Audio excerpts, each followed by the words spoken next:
She was half my age. First 2 years we were together were magic. This woman loved me the way I had always dreamed of being loved. And then the pandemic hit, and we were separated. We didn't see each other for a year. Canada and California were on some serious lockdowns. And then we didn't see each other. Finally, when we saw each other after a year, we weren't getting along, so I broke up with her.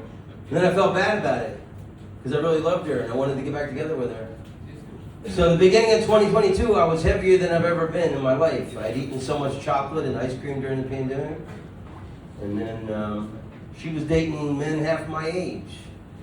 So I got obsessed with hot yoga. And I lost 40 pounds. And I did it for this woman. Friends of mine say you shouldn't say you did it for another person. You should only say you did it for yourself. No, fuck that. For myself, I smoke pot, eat ice cream, and sleep late. Only for the love of another human being would I ever have done something so monumental. So I took all these trips to Toronto to try and get back together with her. And then the first 2 weeks of 2023, she said, let's take a trip to Spain together. This will be our first date again. Like maybe we're going to get back together after this nice trip to Spain. So the last day of the trip was my birthday, January 14th. So the trip started out amazing. We started out in Barcelona, went to the Sagrada Familia, rented a car, went to Granada, saw the Alhambra, went to Sevilla, saw flamenco dancing, and went back to Barcelona for my birthday weekend, and I went all out for this woman because I wanted to get back together with her, and I wanted to have the greatest birthday of my life. I spent 850 euros a night for 2 nights to get the penthouse suite at the ABAC Hotel in Barcelona. You should have seen this place. Garden patio, rooftop, jacuzzi, amazing view of Barcelona. On my birthday, she's cold and distant. And on my birthday dinner, I go, so how are we doing? Maybe we get back together. And she goes, well, you're not my soulmate. And when the bill came, she asked me to pay for my half of my birthday dinner. I never heard of anybody paying for their dinner on their birthday. No piece of cake, no candle. I never realized how important a piece of cake with a candle on it is for your birthday until I didn't get one. I don't care who you are or what you've done. Everyone deserves a piece of cake with a candle on it for their birthday.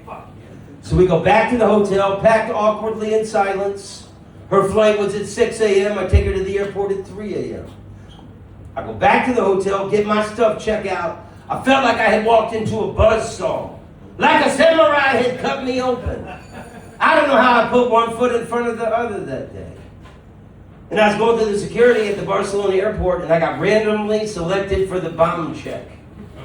Where they rub a cloth on your hands and your bags to see if you got any bomb-making residue. And it was a short, old Spanish woman with dyed red hair and a surgical mask on.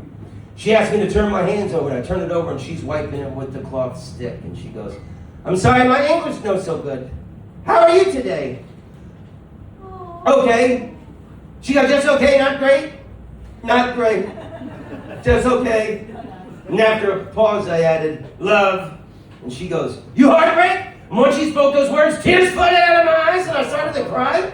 And this little old Spanish woman goes, please don't cry, and she hugged me. Never in my life traveling the world have I seen an airport security person stop what they were doing and hug someone. This woman hugged me longer than the woman who I thought was the love of my life did on my birthday. And when she finished hugging me and she let go, she looked at me and she goes, don't worry, life still gives sunshine. So, I think it's important.